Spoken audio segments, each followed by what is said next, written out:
There's one more subject to cover before we dismiss today, and that's women's health care. So on that issue, we have Dr. Rebecca Peck.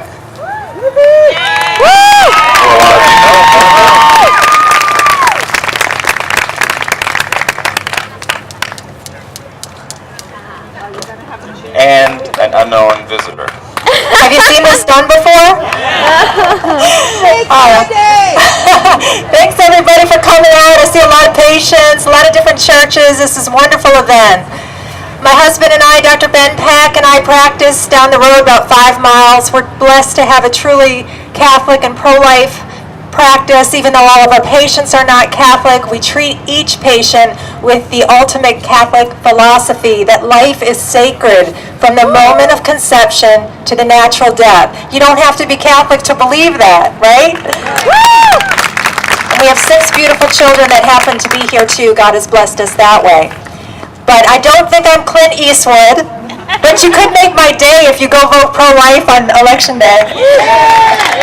And I don't think this is the Republican National Convention, because some things are more important than Republican versus Democrat.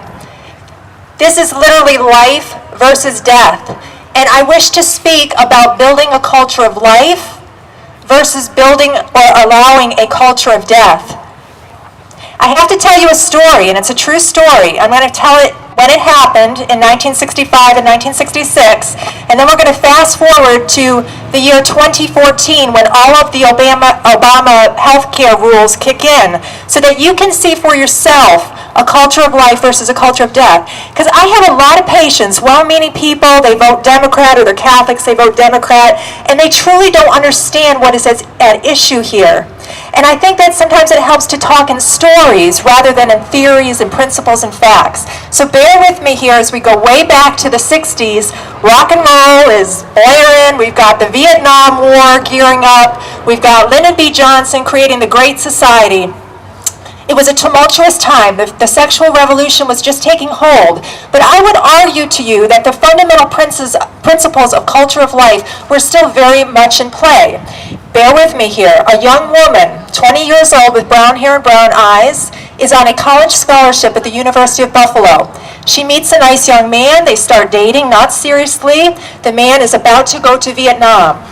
One night, things get out of control. The young man forces himself upon this young woman. She never sees him again.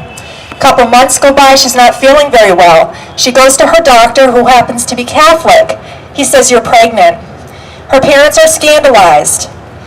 The Catholic physician says, you know, there are agencies to help you, like Catholic Charities.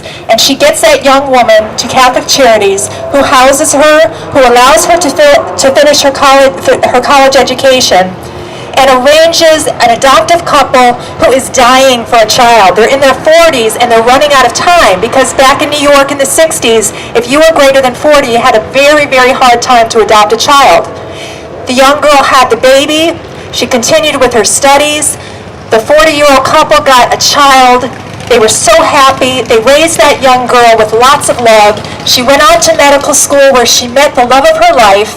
They practice 5 miles down the street, and they have 6 children. You see this culture of life.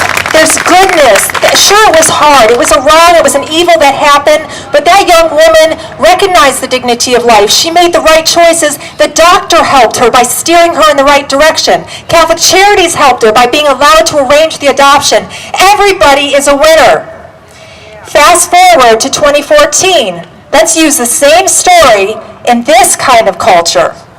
First of all, the woman's 20. She's probably going to be on her parents' insurance plan. Guess what that means?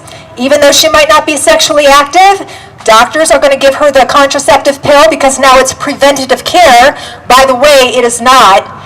Doing exams like mammograms and pap smears to prevent disease is not the same as giving a pill to prevent a child. Do you understand the difference? A child is not a disease. So this administration has done very well in confusing the term preventative care. Birth control and abortion is not preventative care. We have bought that lie. We have accepted their framework of the argument. It is wrong, and we need to reject that. So if this young woman resisted the contraception that her doctor would have placed her on, when she got pregnant, she would be offered the morning after pill. If she chose to refuse that, she would be offered an abortion pill a week later called Ella, which is an abortion pill. All of this would be provided free because of the preventative care mandate. If somehow she resisted and she allowed herself to become 2 and 3 and 4 months pregnant, she would be offered an elective abortion, paid for at your expense. Why is that? Because there is a secret $1 per member per month abortion surcharge on all of you when you pay your insurance premiums. They don't tell you that. That's not on the news that evening, is it? This woman would then be coerced by all these factors. The free abortion, sometimes for some people that payment, that abortion payment, is the only thing that buys us time for sidewalk counselors. I see them out there. Thank you for coming, guys. It's the only thing that buys us time to try to convince these young women that abortion is not the answer. You can see all of these things that coerce that young woman to choose death over life. And the coup de grace, if you will, it's not grace at all, it's evil, is she would not be able to find Catholic Charities to adopt out her child. Why?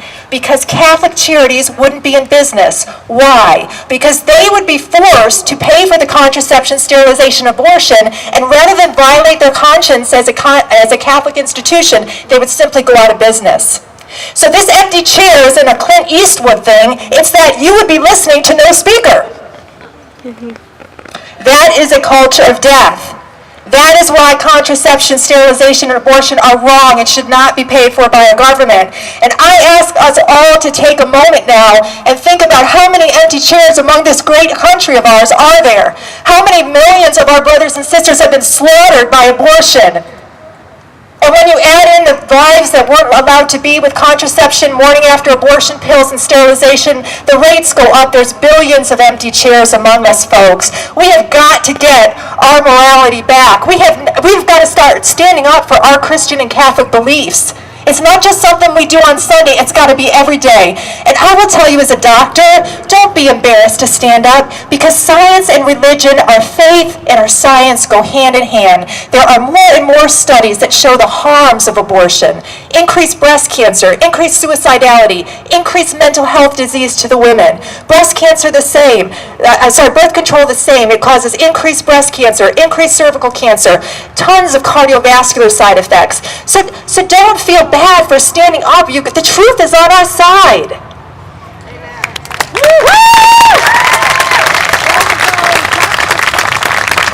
Finally, I ask you all to pray harder than you've ever prayed, because this is definitely a spiritual battle. And I think it's just amazing that the progress we've made so far. I ask that you pray deeply to Our Lady, who guards over all life.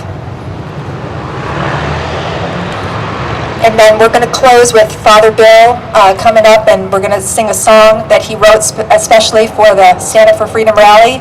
And we're going to have some singers come up too and help us. Thank you. Woo!